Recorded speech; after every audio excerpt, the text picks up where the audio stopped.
Anastasia. Vladimir Meager. The Ringing Cedars of Russia. I exist for those for whom I exist. According to Anastasia, special combinations of letters and words are inserted into the text which influence a man beneficially. You can feel these influences while reading it. When your hearing is not disturbed by sounds produced by artificial things and mechanisms. Natural sounds like the singing of birds, the sound of rain, the rustling of leaves in the trees help to produce positive influences. Anastasia is book 1 of the Ringing Cedars book series.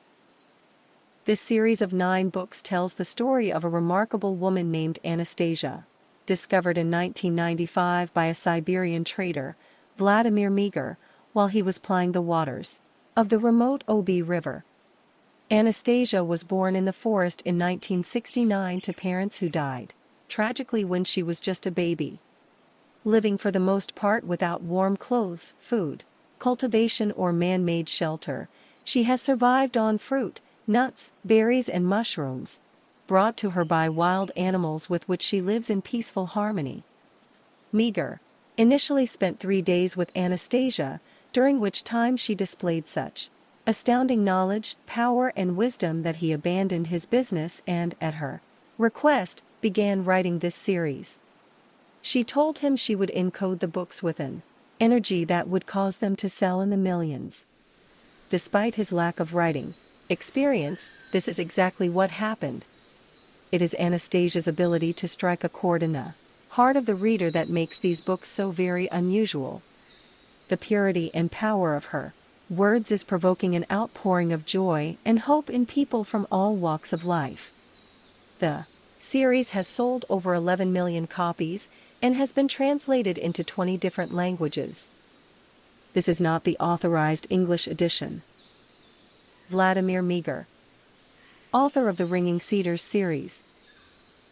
True to her promise, Anastasia's messages in the Ringing Cedars series have spread like a raging wildfire across Russia and Europe, where news reporters are now writing about a new dawn unfolding and an eco-village revolution taking place, which may change the country's and the whole world's destiny.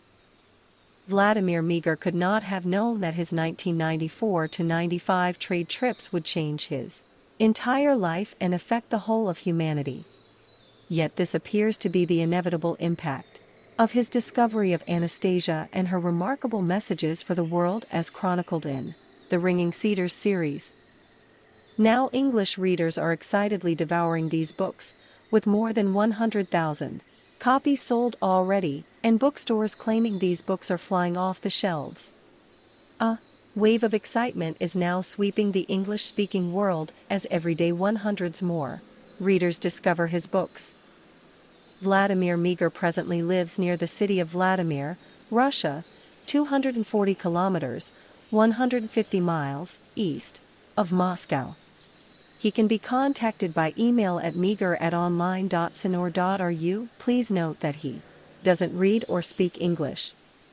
Anastasia, remarkable woman of the Siberian forest. Anastasia is considered to be a surviving member of an ancient Vedic culture, whose powers and knowledge far exceed anything known today. She is the inspiration for the Ringing Cedars series. According to Meager's account, she was born in 1969 in the western Siberian taiga, boreal forests, not far from the city of Surgut on the river Oby. Her parents died tragically in a forest accident when she was just a baby. She lives in the wilderness, for the most part without warm clothes, food cultivation or man-made shelter, and survives on fruit, nuts, berries and mushrooms, brought to her by wild animals with which she lives in peaceful harmony. She consistently displays the most developed psychic and mental powers, including remote viewing and healing, mind reading and seemingly perfect memory. When challenged to solve some of society's most complex social, health and environmental problems, after only a few minutes lying on her back on the ground, with eyes closed and just her fingertips twitching, she has provided answers in such incredible detail that witnesses have been left flabbergasted. She says these powers are natural to mankind, and in these books she describes exactly how they may be regained by any one of us. Most of all, she is a beautiful mystery, one who has changed the landscape of metaphysical thought with her foresight and innate wisdom. Overview. There is so much mind-blowing material in these books it's almost impossible to give you an overview. What we can tell you is this. This real-life story begins in 1995. A trader prepares his ships to embark on the most remarkable trip of his life, a trip that will change the course of millions of human lives. Ahead of him lies the mighty Obi River, winding and snaking for 3,500 miles through the Siberian taiga, the vast boreal forest that stretches across northern Europe, Alaska and Canada. A warning: nothing you have ever read before can prepare you for the journey you are about to take. You are about to meet Anastasia, a beautiful young woman discovered by the author, living alone deep in the remote wild forests of Siberia. She is considered to be a surviving member of an ancient Vedic civilization whose extraordinary powers and knowledge far exceed anything known today. Anastasia's powerful, myth-shattering messages reveal a profound wisdom grounded in ancient knowledge. They expose suppressed secrets and hidden historical facts that will completely change your understanding of our past and offer a whole new paradigm for our planet's future. Anastasia will lift you up and hurl you into a future that is, well, everything you imagined life could and certainly should be. The twist is, it's here now. Anastasia will have you dancing with delight and squealing with excitement as you rediscover you in all your glory. Anastasia's messages will simply blow your mind. Her soft-spoken words go straight to your heart, like nothing you have ever read. And the more you read them, the better you'll feel. Anastasia will restore. Chapter 1. Ringing Cedar. In the spring of 1994 I chartered 3 river motorboats on which I accomplished a 4-month expedition up the Siberian River Obi. We started from Novosibirsk, moved up to Sailkhard and downwards. The aim of the expedition was to regulate the economic connections with the regions of the extreme north. The expedition ran under the name of Merchantman. The largest passenger motorboats was named after Patrice Lumumba. I believe that in the Western Siberian River steam navigation, they give strange names to the ships like Maria Ulyanova, Patrice Lumumba, Mikhail Kalinin or something like that, as if there were no other historically prominent personalities in Siberia. Our headquarters, the exhibition of Siberian entrepreneurs, and a store were located on this ship. The caravan was to go to north for about 3,500 kilometers. We were to visit relatively large cities such as Tomsk, Nizhnevartovsk, Surgut, Khant-Mansiisk, Sailkhard, as well as small settlements which are possible to reach with cargo only within a limited period of the navigation season. In the daytime the caravan's ships usually stopped at settlements. We were trading and negotiating, establishing permanent economic connections. We moved on at night. When it was rather stormy, we preferred to moor at any settlement and organize evenings of recreation with dancing for the local youths. Such kind of recreation has very rare lately as all kinds of clubs and houses of culture have become very dilapidated. Cultural and educational work is almost neglected there. Sometimes we were floating for 24 hours without stopping as there were no settlements, only taiga, virgin forest, all over. The only means of communication for many, many kilometers around was the river.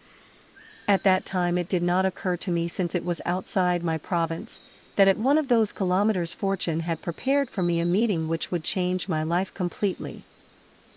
Here at a tiny village consisting of just a couple of small houses, far removed from the nearest big settlement which was hundreds of kilometers away, I ordered the leading ship to be moored to the bank.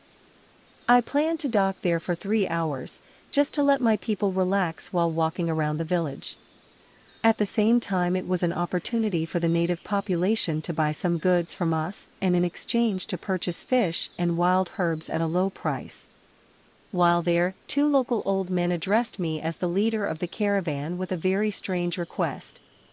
One of them looked older than the other. The older one was quiet and the younger one started to speak. He tried to convince me to lend them at least 50 men from the crew. I should like to mention that our crew consisted of only 65 people. They proposed to lead us into the taiga, 25 kilometers away from the riverbank where we were docking. They wanted to cut down what he called a ringing cedar. The cedar, according to his estimations, was almost 40 meters high. He suggested that we saw the tree into pieces so it would be possible to carry it by hand to the mothership. Then they wanted us to cut those pieces into smaller ones so each of us could take a piece for ourselves and a few more to give to our relatives, friends, and anybody who would like to receive them as a gift. The old man said that the cedar was not an ordinary one. A piece of it was to be carried as a pendant on a string. Moreover, while putting it on the chest, it was necessary to stand barefooted on grass, pressing it to one's naked chest with the left palm. In a minute one would feel a very pleasant warmth coming from the cedar piece, then one would experience a sensation of a light flash flowing through the body. On occasion, when one felt the desire, it was recommended to rub it with the fingertips on that side of the cedar piece which was not touching the body. While polishing it, one should hold the piece by pressing the thumbs to the opposite side which does not face the body. In 3 months the owner of the ringing cedar piece will feel considerable improvement in one's health and may experience healing from many diseases. Even from AIDS? I asked, trying to explain the symptoms of this disease, telling them what I knew myself from past reading. The man answered confidently with firm belief, from any illness. According to his affirmation, that was the least of it. Most important was the fact that the owner of such a piece of cedar would become more kind, more successful, and more talented. At that time I did not know much about the healing power of cedar, but its abilities sounded to me absolutely unrealistic. Then I told the old men that over there on the big land, the industrial areas with big cities, the women preferred to decorate themselves with gold and silver jewelry to attract the attention of other people. They are wearing them because they don't realize that gold is dust compared to one piece of this cedar, he responded confidently. Trying to avoid argument and paying respect to their age, I said, well, maybe. If a great wood carver would apply his skill and create something extraordinarily beautiful. Any can carve, of course, but it is better to polish it by oneself, with one's own fingers, when one's soul chooses to do it. Then the piece of cedar will look beautiful outside. While saying this, he hurriedly unbuttoned his worn-down jacket and shirt and showed something which was hanging on his chest. It was a round protuberance, or rather an oval thing. There was a fancy, inconspicuous design on it in violet, crimson, and reddish-brown. The fibers of wood looked like tiny brooks. I am not an expert on works of art, though I have visited a variety of galleries and museums. The world-famous masterpieces did not excite me as much as this fascinating object hanging on the old man's chest. It touched my feelings and emotions much more strongly than my visit to the famous Tretyakov Gallery in Moscow. "How long have you been polishing your piece of cedar?" I asked. 93 years, was the answer. "Well, and how old are you?" I asked again. 119, he said. I did not believe his answer at that moment. He looked not more than 75 or so. He did not pay any attention to my doubts. The old man, being a bit excited, started to convince me that a piece of cedar would look as beautiful on anyone in 3 years only. Eventually it would get better and better, especially on women. The body of the owner would produce a wonderful aroma, incomparable to any perfume created by man. I was aware that the scent which was emanating from both men was very pleasant indeed. Even though I am a smoker, yet I could smell it. they say that the smoker's sense of smell is usually weaker. I also noticed that his vocabulary differed from those of the native population. The phrases and word combinations he used were certainly not characteristic of the inhabitants of the far north. Some of these are still reverberating in my ears, even the melody and intonation. The old man spoke like this: God has created the cedar as an accumulator of cosmic energy. A man, when he feels love, is producing radiation. Within a fraction of a second, this radiation comes back to the earth after being reflected from the planets above and gives life to everything living. The sun, one of the heavenly bodies, is reflecting an incomplete spectrum of this radiation. Only light radiation from a man goes to the cosmos and comes back to the earth again solely as a benevolent, positive one. A man who possesses malicious feelings emanates only dark radiation. It can't ascend, so it goes deep down inside the earth. Having been reflected from the planet's depths, it comes back to the surface in the form of volcanic eruptions, earthquakes and wars. The highest achievement of reflected dark radiation is its direct influence on man. It increases the malicious feelings in him. The lifetime of cedar is 550 years. Day and night it catches and accumulates all spectrum of light energy through millions of its needle leaves. During the cedar's lifetime, all kinds of objects are passing over it, reflecting this energy. Even a tiny piece of cedar contains more energy than all man-made energy-producing units taken together. Cedar receives the emanation from man's energy through the cosmos. It preserves and gives the energy back to the cosmos when its level goes down, and accordingly it goes down in man too. This includes everything living and growing on the earth. It happens, though very seldom, that cedars just accumulate, but don't give back the accumulated energy. When such cedars are 500 years old, they start to ring, thus they are trying to communicate. They give a welcome sign, inviting man to use their energy on earth for good purposes. Such a cedar produces a vibrating ringing sound for 3 years if it does not come in contact with people. After these 3 years, if it fails to give its energy accumulated via the cosmos directly to man, it loses the energy by burning it within itself. The torturous process of burning dying lasts for 27 years. Recently, we have found this kind of cedar. According to our estimation, it has been ringing for 2 years already. It means that only 1 year is left. It is necessary to cut it and give it to people. The old man had been speaking for a long time, his voice filled with a quiet assurance. When he became excited, he polished his piece of cedar with his fingertips very quickly, as if he were playing a musical instrument. It was pretty cold, a fresh wind was blowing from the river, but his worn jacket and shirt were still unbuttoned. A member of our firm, Lydia Petrovna, came down and told us that the crew was ready to leave and they were waiting for me. So I had to say goodbye to the strange old men and went on board. It was impossible for me to fulfill their request. 3 days' delay would cost us great losses. Everything I had been told by those men I took as an extreme superstition or as one of the local myths. The next day during our business planning meeting, I noticed that Lydia Petrovna was rubbing a piece of cedar hanging on her chest. Later on she told me that after I had left she saw that the old man I was talking with looked very confused and unhappy while watching me leave. Then he addressed his companion, speaking very excitedly. "How come? I absolutely can't speak their language. I have failed to convince them. I could not. I've failed. Nothing has come of it." The one who looked older told him, "You did not sound convincing, my son. You did not reach their consciousness when I was already walking up the steps." Lydia Petrovna went on. "The old man, the one who was speaking to you, suddenly rushed to me, caught my hand, led me down the steps to the grass, took out of his pocket a string with this piece of cedar wood. He put it on me, pressed it to my chest with my palm by putting his hand on mine.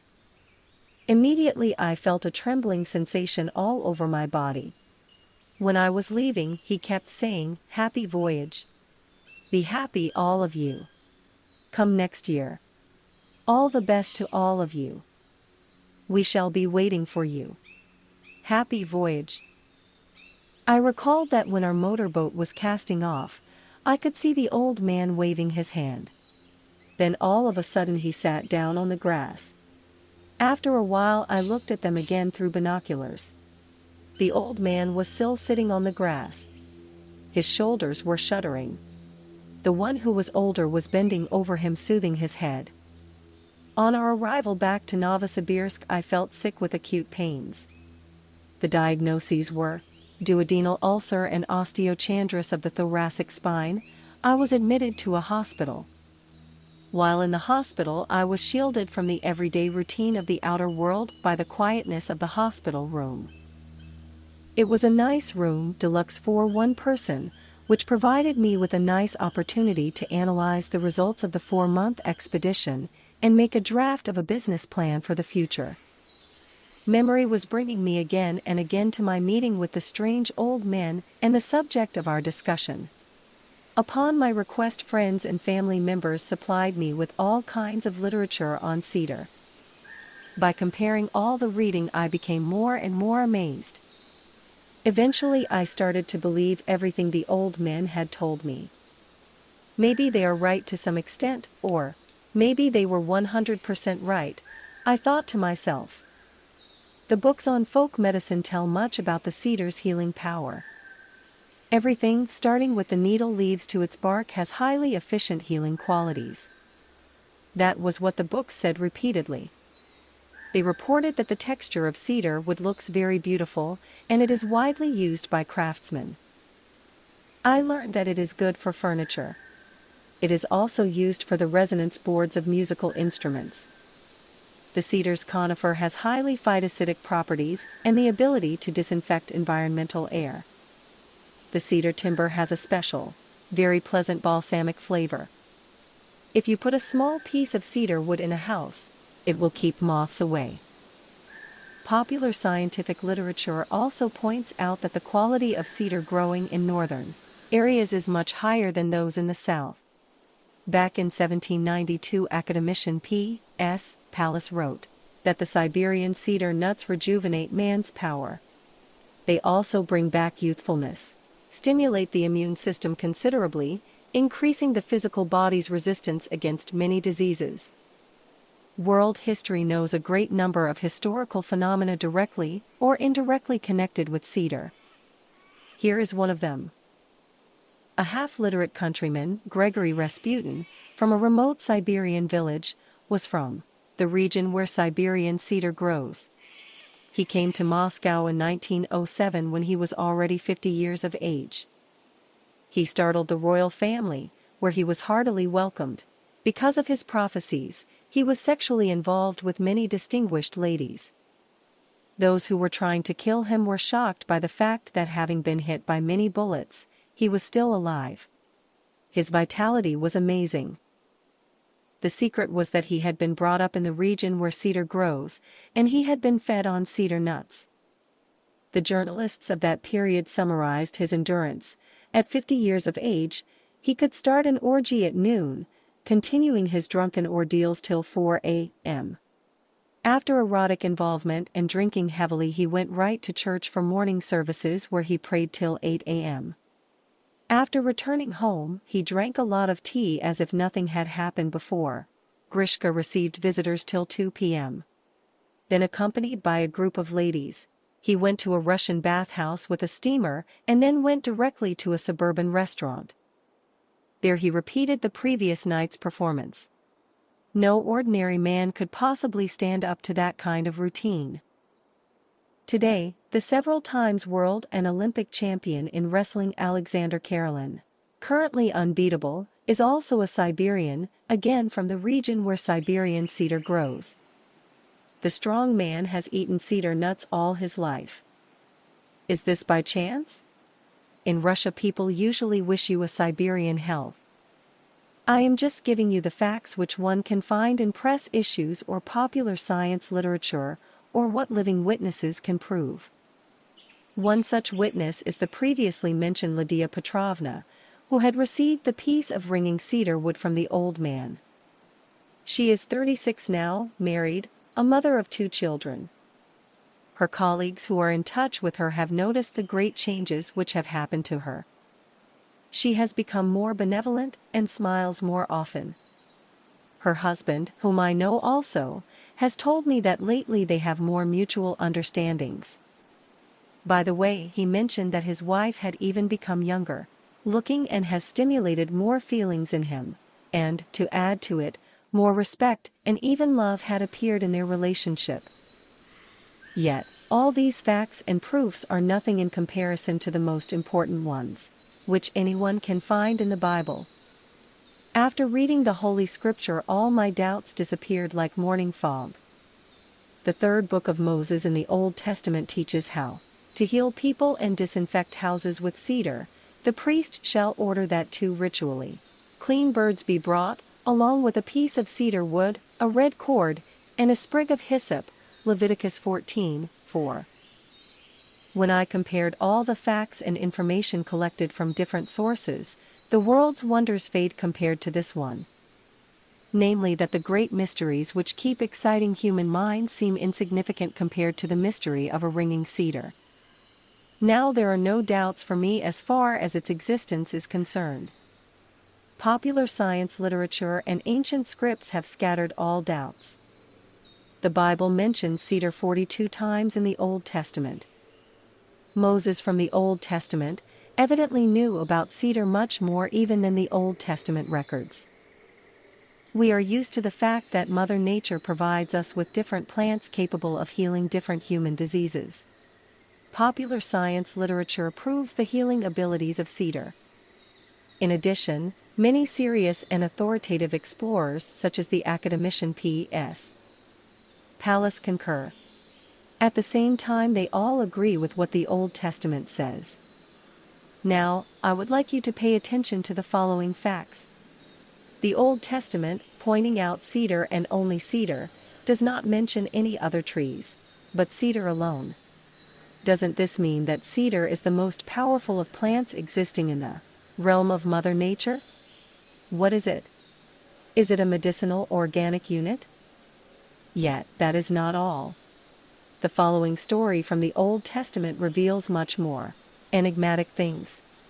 King Solomon was building a temple of cedar which had been transported from Lebanon. He asked King Hiram a favor. So send your men to Lebanon to cut down cedars for me. My men will work with them, and I will pay your men whatever you decide. As you well know, my men don't know how to cut down trees, as well as yours do. So Hiram supplied Solomon with all the cedar and pine logs that he wanted, and Solomon provided Hiram with 100,000 bushels of wheat and 110,000 gallons of pure olive oil every year to feed his men. 1 Kings 5, 6, 7, 9, 10. What kind of people were they? What kind of secrets did they know? I've heard that, even now in the remote villages, deep in the taiga, there are old men who somehow can choose cedar trees for construction purposes. But at that time, more than 2,000 years ago, I believe, everybody must have known this.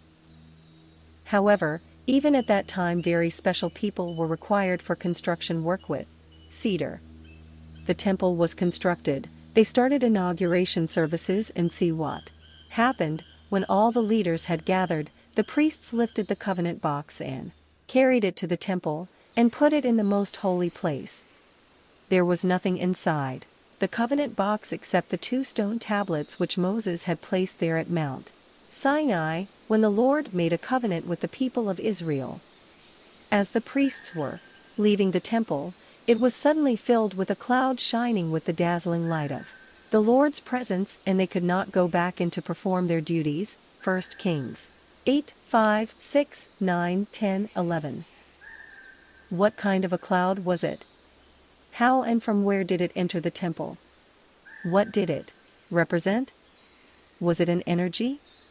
A spirit? What kind of phenomenon was it, and how was it interconnected with cedar? The old man spoke about a ringing cedar as an accumulator of some kind of energy. What kind of energy? What cedar is more powerful, a Lebanese or a Siberian one? Academician P.S. Pallas has told us that the healing qualities of cedar increase as one moves closer to the border of forest tundra. This means that the Siberian one is more powerful.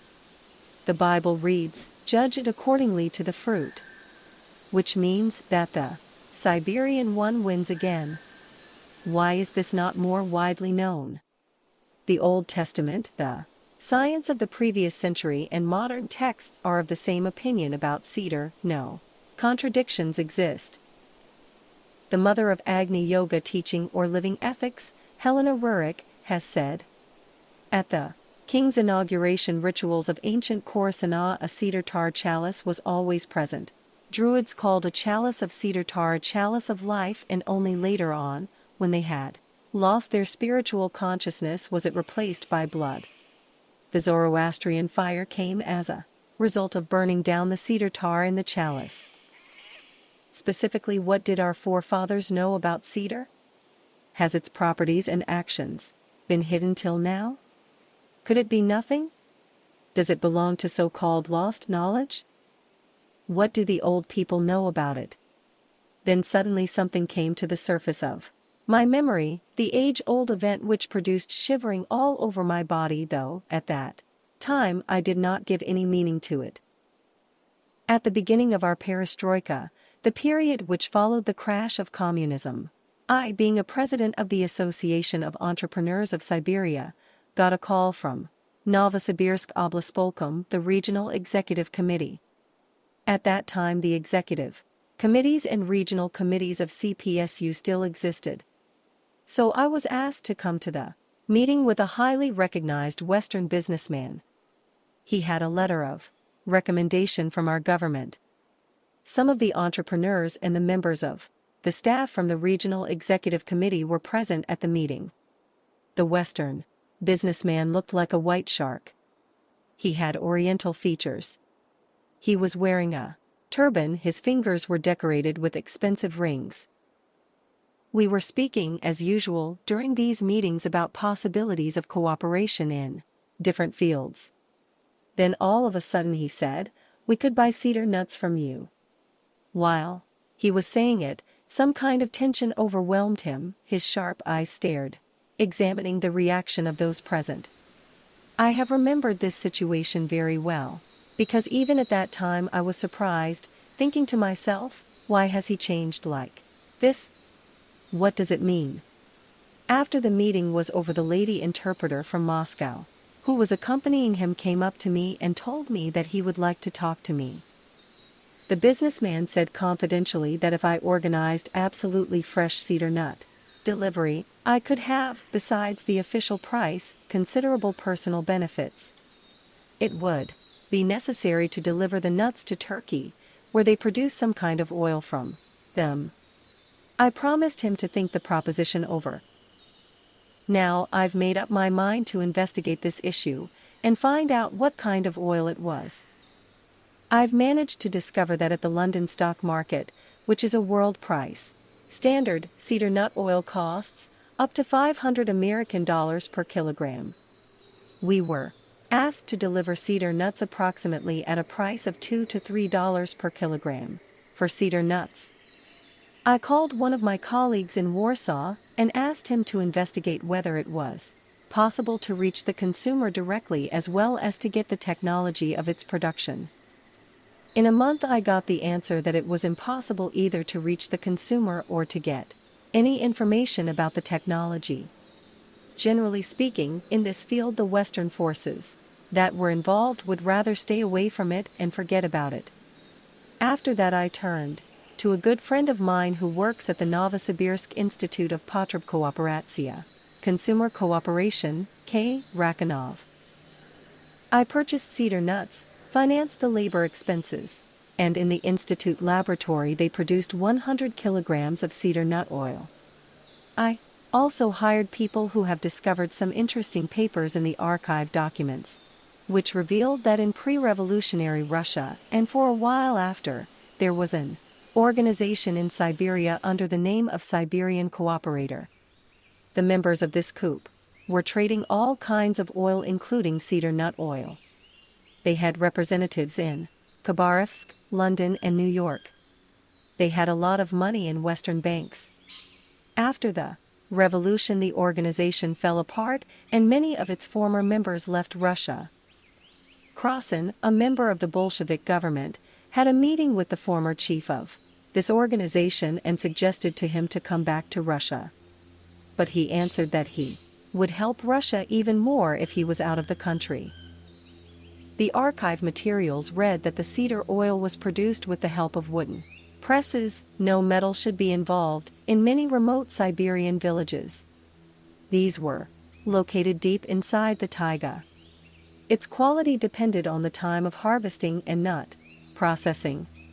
However, we failed to determine the particular time of harvesting. Neither the archive nor research institutions could find out this information. The secret has been lost. The cedar oil's healing properties have no comparison. But could it be possible that the secret has been sold somewhere in the West by somebody who immigrated from Russia? How do they explain the fact that the greatest healing remedy, the cedar nut which is growing in Siberia, and the unit which is producing its oil is situated in Turkey? And what kind of forces in the West did my colleague from Warsaw mention? Why is it impossible to touch this issue? Aren't these forces pulling from the Russian Siberian taiga, the healing remedy of unbelievable power? Why, having such healing wealth of the cedar products, which is so powerful and has been proved by centuries, even millenniums, are we instead spending millions or even billions of dollars buying Western medications and swallowing them like crazy? Why are we losing the knowledge which belonged to our quite recent ancestors, those who lived in our century? Do we need to speak about the Bible's precious readings which describe the events of ages long ago? What kind of strange forces are trying so hard to erase from our memory the knowledge of our forefathers? Moreover, they recommended to us not even to stick our nose in it as if it is not our business.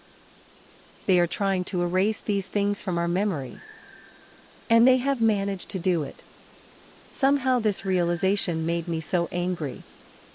Well, I told myself, whatever it will cost me, eventually I will try to find out something. I decided to repeat the expedition along the Obi River to the north, using for this purpose only the leading motorboat Patrice Lumumba. I loaded the holds with different goods. The movie hall was modified as a store. I had to employ new people. For some reason I did not want to take people from our company. While I was distracted from my regular business, the financial situation got worse. Within 2 weeks after our departure from Novosibirsk, my security guards reported to me that the talks about ringing cedar had been overheard. According to the security service guys, among the newly employed staff there were speaking intelligently strange people. I started to call to my office some of the people from the crew, talk to them about the forthcoming campaign into the taiga. Some of them were ready to go even for free. Others asked big amounts of money as the journey into the taiga had not been commissioned by the agreement which they had signed. Of course there was a great difference between staying at the comfortable motorboat and hiking into the taiga for 25 kilometers and carrying luggage on one's back. By that time I was completely short financially. I was not going to sell cedar, as the old man had said that it was necessary to give it as a gift. Moreover, the most important thing for me was not the ringing cedar itself, but the secret of producing not just cedar oil but the healing one from regular cedar. Generally speaking, I was interested in any kind of information on this issue. Eventually, with the help of information from the security guards, I became convinced that somebody was watching me. Especially when I came off board, though their goal was uncertain. Who was behind those who were watching me? I thought hard and decided to avoid doubts and mistakes. The best way was to outwit all of them.